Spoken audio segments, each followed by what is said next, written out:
अस्सलाम वालेकुम जी। Welcome back करता हूं एक ब्रांड न्यू शॉर्ट सी वीडियो के अंदर। दोस्तों, अब ईमान को क्यों जलन हो रही है रजब भट्ट की दूसरी शादी की खबर सुन के? अब ऑन शेख को क्यों तकलीफ हो रही है? क्या ईमान जो है अब उसे रजब के पैसे नजर आ रहे हैं, उसकी शोहरत नजर आ रही है, और अब वो चाहती है कि जी नहीं, मेरी जगह कोई और ना आए, ना आके ऐशो आराम करे, मतलब ना आके इंजॉयमेंट करे, ना आके भाई रजब के साथ महंगी महंगी गाड़ियों में घूमे। मतलब अब ईमान को क्या प्रॉब्लम हो रही है? रजब दूसरी शादी करे, तीसरी शादी करे, अब ईमान को क्या प्रॉब्लम है? दोस्तों, इस हवाले से ना बहुत बड़ी स्टेटमेंट मैं आप लोगों को सुनाने वाला हूँ। मे भी शायद ये स्टेटमेंट आप लोगों ने नहीं सुनी होगी, बट मैं आप लोगों को ये स्टेटमेंट लाजमी सुनाऊंगा ताकि आप लोगों को थोड़ा आइडिया होना चाहिए कि जब इंसान अपने पैरों पे खुद कुल्हाड़ी मारता है, फिर उसके बाद वो पछताता कैसे है। मतलब आप लोगों ने पछताते हुए नहीं देखा होगा, मगर मैं आप लोगों को दिखाता हूँ कि जी ईमान अब क्यों पछता रही है अपने ही पैरों पे कुल्हाड़ी मार के। ये कुल्हाड़ी ईमान ने खुद नहीं मारी, ये ईमान के पैरों पे कुल्हाड़ी उसकी माँ ने मारी है और उसके भाई ओन शेख ने मारी है, जिसका अब ईमान को सारी जिंदगी जो है ना बर्दाश्त करनी पड़ेगी ये दर्द। लिहाजा ये स्टेटमेंट मैं सुनाने लगूँ, टाइम वेस्ट नहीं कर रहा आप लोगों का, वीडियो को आप लोगों ने पूरा देखना है। नहीं है, उसके पैसों के बगैर गुजारा नहीं है। लाइफ में तू हो रही है। आपने जज्बाती होकर तमाम चीजें कर तो दी हैं। अब आपको रियलाइज हो रहा है कि यार ये मैंने क्या कर दिया। अब मैं उधर जाके मतलब अपने कदम जमाती हूँ। आपने ये किया है, आपने जज्बाती होकर अपना घर उजाड़ तो दिया है, लेकिन अब आप उसका खमियाजा भुगत रही हैं अपने घर में बैठ के। अब आपको फिर पीछे से कोई इंस्ट्रक्शन दी जा रही है कि भाई तू अपने घर जा, घर जाकर तमाम मैटर को सॉर्ट आउट कर। लोग भी समझा रहे हैं आपको। अब वो अगला बंदा जो है वो कह रहा है साल के बाद ये घर आ रही है, ठीक है, साल इसने पता नहीं लगाया, हाँ मुझे फोन कॉल्स करती है, ये वो है। एक मॉरली और एक सपोर्ट बहुत ज्यादा जरूरी है। फिजिकली सपोर्ट, उसके माँ बाप को सपोर्ट देना उस सिचुएशन में बहुत जरूरी है, लेकिन आपने नहीं दी। 1 साल वेट कर लेती, 2 साल वेट कर लेती।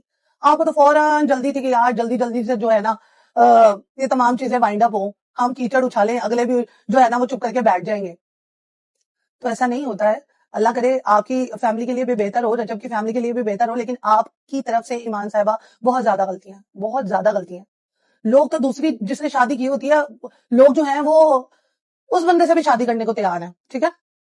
फिर बाद में कई ऐसे बंदे भी होते हैं जिनके बार बार बाहर की तरफ 4 रिलेशन होते हैं, 5 रिलेशन होते हैं, लेकिन उन्होंने अपनी बीवी को भी काफी सेट किया होता है। यहाँ पर एक बहुत बड़ा यूट्यूबर जिसका बहुत बड़ा जर्फ है, उसने आपसे पूरी सोशल मीडिया पे माफी मांगी। आपने फिर भी जलील किया उसे, फिर भी जलील किया।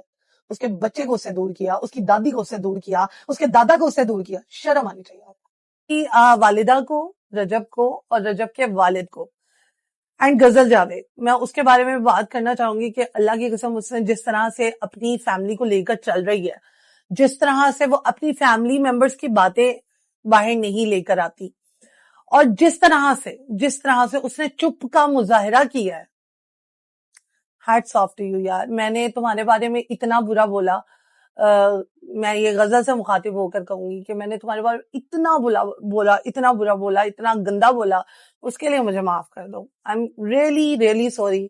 मैं आंटी से भी सॉरी कहूंगी, और मैं जो हूं ना, बस मैं रजब से भी सॉरी कहूंगी कि मैंने आपके बारे में बहुत बुरा बोला। लेकिन जब मुझे ईमान और ईमान की फैमिली के बारे में पता चला कि वो किस तरह के, किस कैटेगरी के लोग हैं, तो आई स्वेयर मैं चाहती थी कि मैं आपसे माफी मांगू, लेकिन वो हिम्मत नहीं पड़ रही थी। But I am really really sorry. गजल ने जिस तरह से अक्लमंदी का मुजाहिरा किया, उस मुश्किल सिचुएशन में अपने भाई का साथ दिया, क्योंकि रिश्ते ना आपके मुश्किल वक्त में आपको छोड़ के चले जाते हैं। असली रिश्ते वही होते हैं जो आपके साथ साथ रहते हैं। तो दोस्तों, ये जो पीछे आप लोगों ने स्टेटमेंट सुनी है मोहतरमा की, क्या आप लोग इनकी बातों से एग्री करते हैं? भाई मैं तो इनकी बातों से एग्री करता हूं, क्योंकि क्यों क्यों एग्री करता हूं? एग्री करने की एक वजह होती है। एग्री करने की वजह ये होती है कि जी ईमान ने अपने पैरों पे खुद ही कुल्हाड़ी मारी है। ये सारा मामला सॉल्व हो सकता था अगर एक दूसरे को रिप्लाई देना ये लोग बंद कर देते। रजब ऑन को रिप्लाई दे रहा है, ऑन रजब को रिप्लाई दे रहा है, उसकी ऑडियंस को रिप्लाई दे रही है, उसकी ऑडियंस को रिप्लाई दे रही है, फेक मैसेजेस फैलाए जा रहे हैं, फेक चैट्स फैलाई जा रही हैं, रजब के सामने ईमान को गंदा किया जा रहा है, ईमान के सामने रजब को गंदा किया जा रहा है, ऑन शेख को गंदा, मतलब जो है ना, मतलब इन लोगों ने ना अपना तमाशा खुद ही बनाया है। रजब बड़ा कहता जी मैं रिप्लाई नहीं दूंगा, मैं भाई नहीं समझता कि मैं अपने ब्लॉग में नाम लूं या वीडियोस में नाम लूं, ये वो ब्ला ब्ला, मतलब यार व्हाट्सअप ना कहते हुए भी ना हिंट दे। अब लोग पागल थोड़ी हैं, अगर व्हाट्सअप ऑन का नाम लिए बगैर उसके बारे में बात कर रहे हैं तो लोग तो पागल के पुत्र थोड़ी हैं। लोगों को समझ आया था जी ये ऑन ऑन के बारे में बात कर रहे हैं, लगता है ये रिप्लाई देना बंद हो जाते ना तो मेरे ख्याल से ये रिश्ता बच जाता। अब आप लोगों की क्या राय है कमेंट्स में आके मुझे ला सकते। और दूसरी बात ये कि जी अब कोई फर्क नहीं पड़ता, किसी को घंटा फर्क नहीं पड़ता। लोग सिर्फ मजा ले रहे हैं, लोग सिर्फ चस्का ले रहे हैं, इनकी आपस में तलाक हो ना हो, इनका बच्चा इनसे दूर हो ना हो, लोग की लोग सिर्फ इंजॉय कर रहे हैं, लोग सिर्फ कंटेंट बना रहे हैं, दैट्स इट।